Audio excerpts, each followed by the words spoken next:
What if the same system making American families sick is also funding our retirement account? Every few years, governments sue food companies.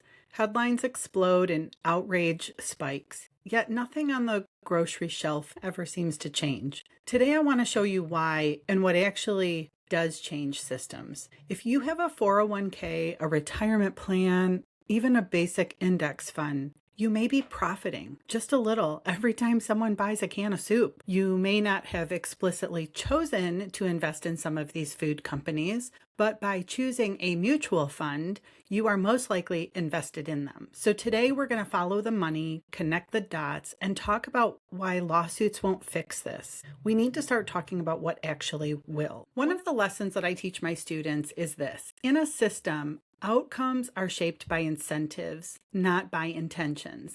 Most people intend to eat well, most parents intend to feed their kids better, and most investors intend to save responsibly for retirement. But systems don't care about intention, they care about inputs and outputs. And here's the system that we're living in.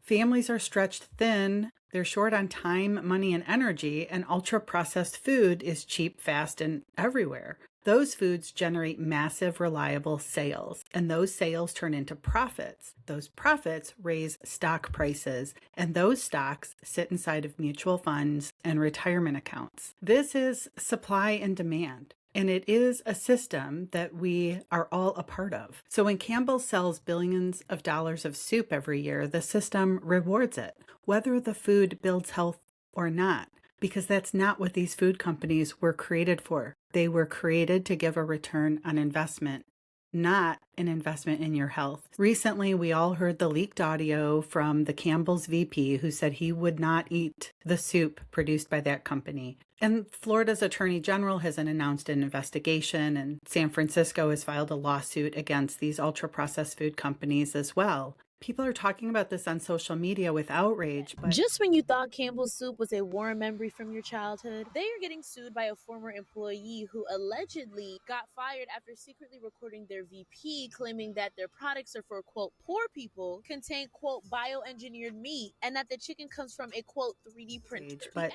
the key question is, will any of this change what's on the shelf? Because history tells us probably not. Campbell's stock dipped slightly after the controversy, and then it stabilized because the system still needs cheap, shelf-stable food. Families need to eat and stores need to stock their shelves. Investors expect a return, and this is an important lesson for students and families to understand. We are all part of this system. This isn't the first time that governments have sued big corporations claiming it's for our health. Just look at the precedent with tobacco, opioids, PFAS, with Teflon, and glyphosate.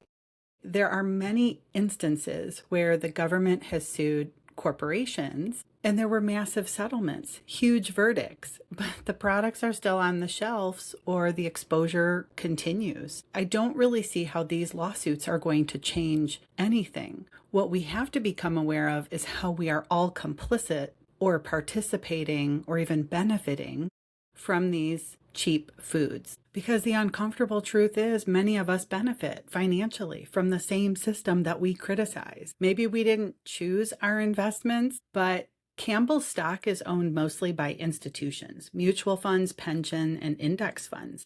So that means professionals, teachers, nurses, engineers, office workers, parents saving for retirement may all own a tiny piece of Campbell's. And if Campbell's stock rises, retirement accounts rise. And if it falls, then our retirement accounts fall. So we have to start looking at how the system is misaligned. We've tied financial security to food insecurity. Like every system teaches behavior, and this one teaches speed over skill or convenience over creativity, consumption over contribution. When families can't cook, they rely on these packaged foods.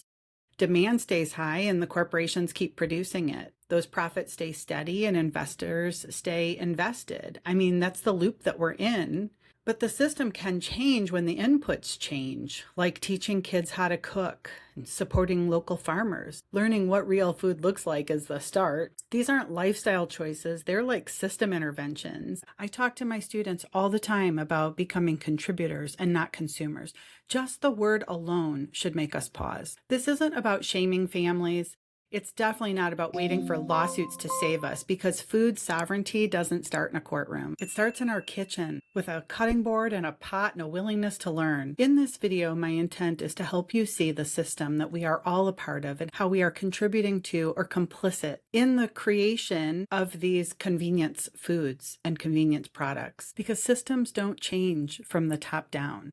They change when enough of us understand how everything is connected. And once you see this, you can't unsee it. Thanks for being here, and I'll see you in the next video.